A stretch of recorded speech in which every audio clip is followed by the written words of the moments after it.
Na verdade, esse clique de resolver contar essa história sobre Dom Pedro I, esse clique original não é meu. Esse clique original é do próprio Cauã Raymond e do Mário Canivello, que um dia me chamaram para um almoço e me fizeram esse convite. No mesmo almoço eu já respondi sim, eu vou fazer. Eu já tinha um desejo, acho que todo cineasta tem o desejo de fazer um filme de época. E eu e o Cauã, de uma certa forma, a gente também já um pouco, um admirava o trabalho do outro, a gente já tinha falado que um dia a gente queria trabalhar junto, então existia o desejo, mas não tinha o projeto. E aí ele trouxe esse projeto, ele mesmo se espantou o quanto eu me apaixonei imediatamente, porque a oportunidade de falar de um personagem tão importante da nossa história, só que trazer novas camadas, trazer uma nova fotografia de um novo ângulo dessa personagem e mais a liberdade que o convite trouxe, que era eu poderia e deveria contar essa história com o meu próprio olhar, né? Mantendo um cinema autoral. E foi isso que eu fiz. Então, assim, é raro e é muito gostoso você ter essa liberdade narrativa. Não que isso seja fácil, ainda por cima num filme de época, e de um personagem, fazer uma cinebiografia de um personagem que todo mundo conhece, todo mundo tem muita opinião e ainda por cima quando você trata de um personagem histórico de um país, todos os historiadores também vão estar de olho e também vão ter opinião. Então é ficar pisando em ovos o tempo inteiro. Acho que justamente por isso que eu me senti muito confortável de escolher um pedaço bem pequeno da vida dele, mas muito significativo, que quase não teve registro.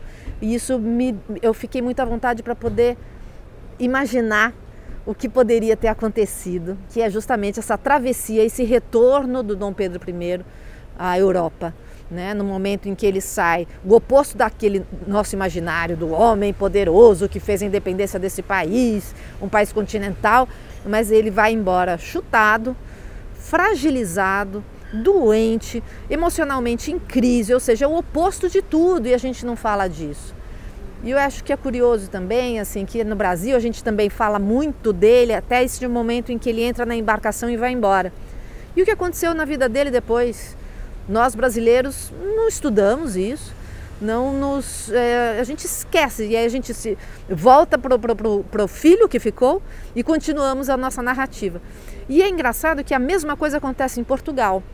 Em Portugal, quando Dom Pedro I chega lá, retorna, que ele lá ele é o quarto, não é o primeiro, é quando os portugueses começam a sua narrativa nos seus livros de história.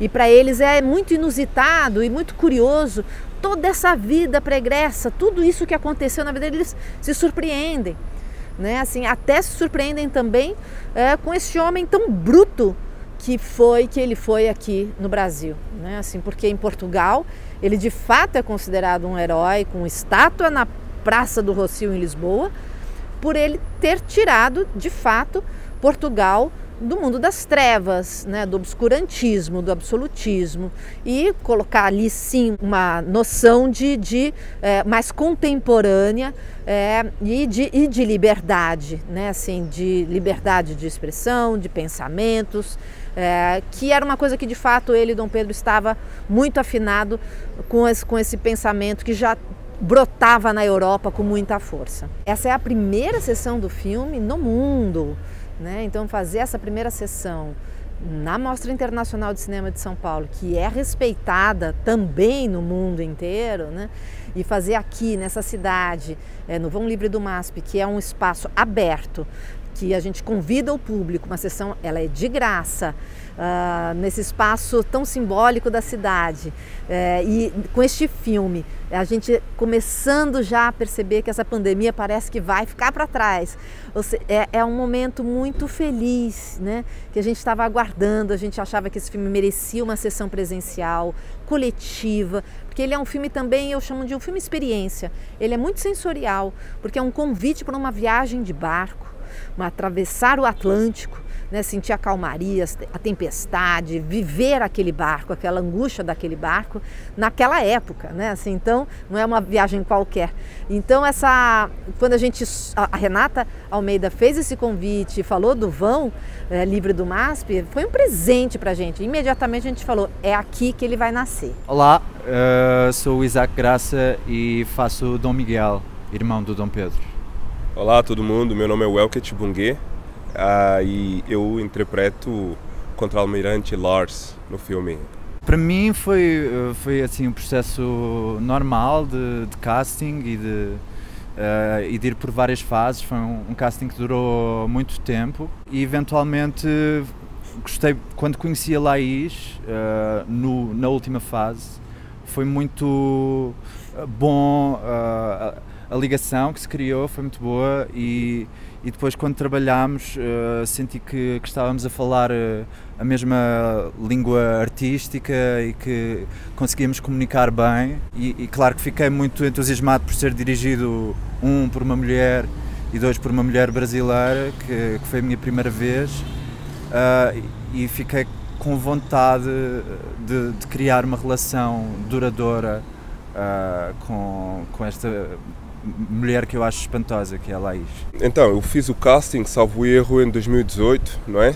De início eu estava inclusive escalonado por um personagem e de certo modo fiquei mais interessado pelo personagem do Lars e acabei convencendo, isto é, fomos ao encontro um do outro, eu e a Laís, e acabamos acreditando, sim, que eu poderia interpretar o Lars. Então, esse encontro fala muito já dessa postura de escuta e de flexibilidade que é característico da Laís, né?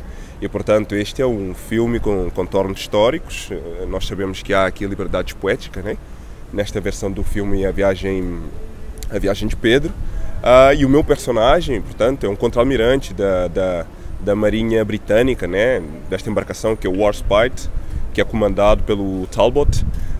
E portanto isto faz com que a personagem não só fale o inglês britânico, né, com o accent, mas também que responda a uma série de códigos, não é, que são característicos da conduta militar.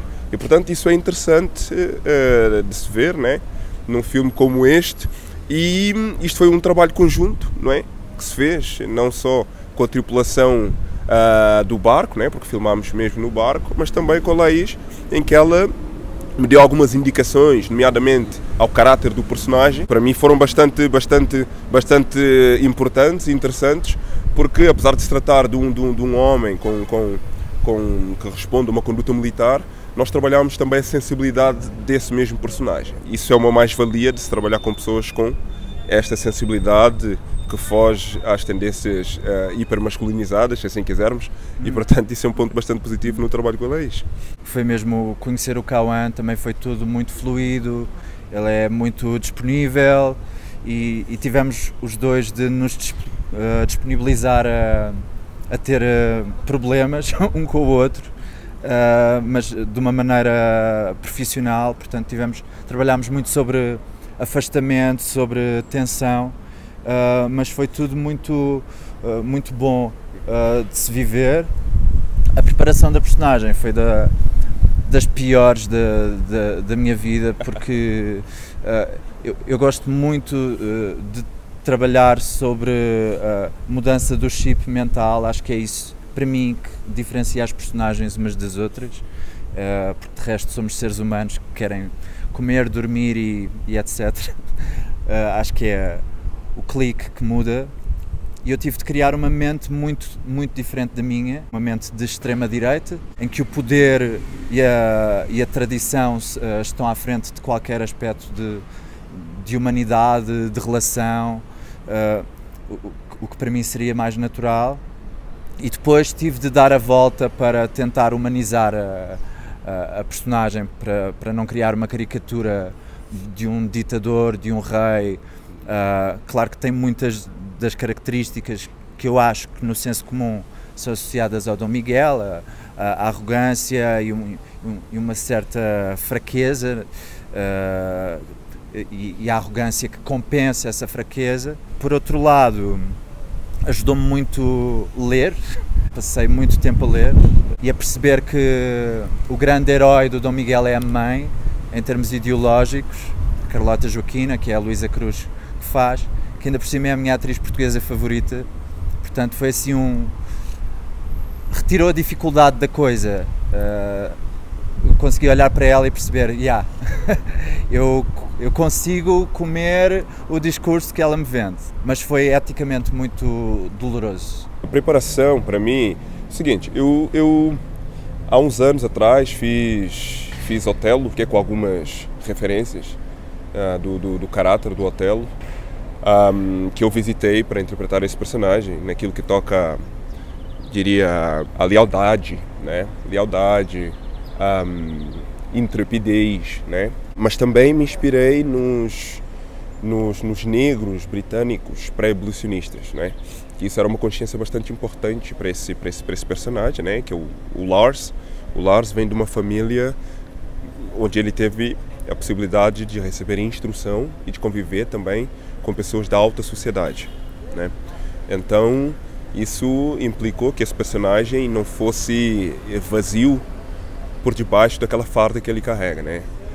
Até porque ao longo do filme se percebe que o personagem tem mais profundidade do que aquilo que a sua condição de militar implica que ele seja, não é? E portanto todos esses aspectos interrelacionais vieram dessa sensibilidade acrescida, né? Que eu adquiri através de leituras, né? Por documentos que foram proporcionados pela Laís mesmo. E é muito também trabalhei, quer dizer, alguns dos códigos, né, do savoir-faire francês, né? Porque este personagem que fala 3 línguas implicava que também houvesse ali uma certa soberba, não é? E portanto a soberba é essa que vai sendo desmontada ao longo do filme, né? Não apenas pelas situações caricatas em que o Lars se encontra, não é? Como toda a gente naquele navio, né? Acaba por ser uma grande loucura, diria eu, mas sobretudo porque a relação com os outros negros vindos do Brasil, naquela condição em que se encontram, né? Por conta da coroa portuguesa na época, faz com que este Lars consiga ver pela primeira vez espelhado, não é?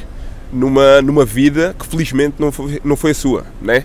E portanto isso faz com que o personagem também visite esse sentimento de paridade e de empatia com os negros e com as negras e com a história de Portugal, se assim quisermos, né? Porque esta é uma embarcação britânica, né? Que se vê ali envolvido com a situação de um rei que tem que ser esgotado para Portugal e que pronto, muitas vezes tem que falar uma língua que não entenda, e acho que isso é um fator bastante característico das problemáticas que o filme levanta também.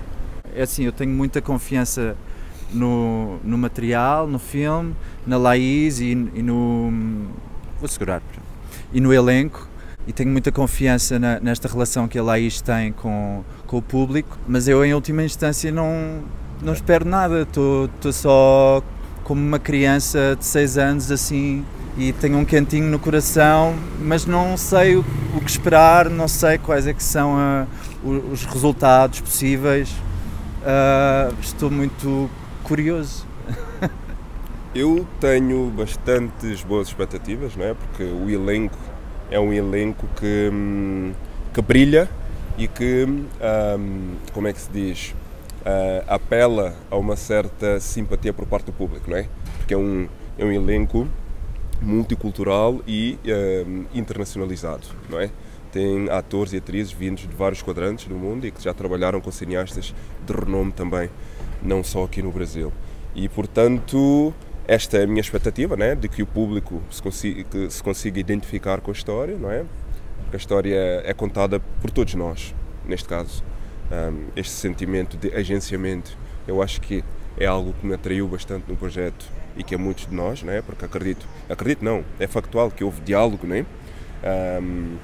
Diálogo bilateral desde o início do projeto e pronto, quer dizer, estamos no final do ano, não é? Estamos aqui na possibilidade iminente de poder voltar aos cinemas. Este filme inclusive vai poder ser visto ao ar livre E acho que isso vai trazer assim algum fulgor também de esperança e de desejo de vivenciar esta experiência, que na verdade é uma experiência coletiva, de ir ao cinema, né? Se a expectativa que eu tenho é que se continua a valorizar, não tem só a ver com o filme, este ato de contar histórias, de revisitar a história, de preencher lacunas, de trazer novas perspectivas, porque isso não só entretém, não é? Como ajuda a desenvolver as sociedades, parece-me, o ato de contar histórias. E o cinema cumpre muito, e agora as séries também muito, não é? Cumpre muito essa função de uma maneira lúdica ou dramática ou cómica ou o que for, entrar nas cabeças das pessoas e trazer novas perspectivas com esta coisa tão simples, não é? Que se faz aos filhos, que é contar histórias.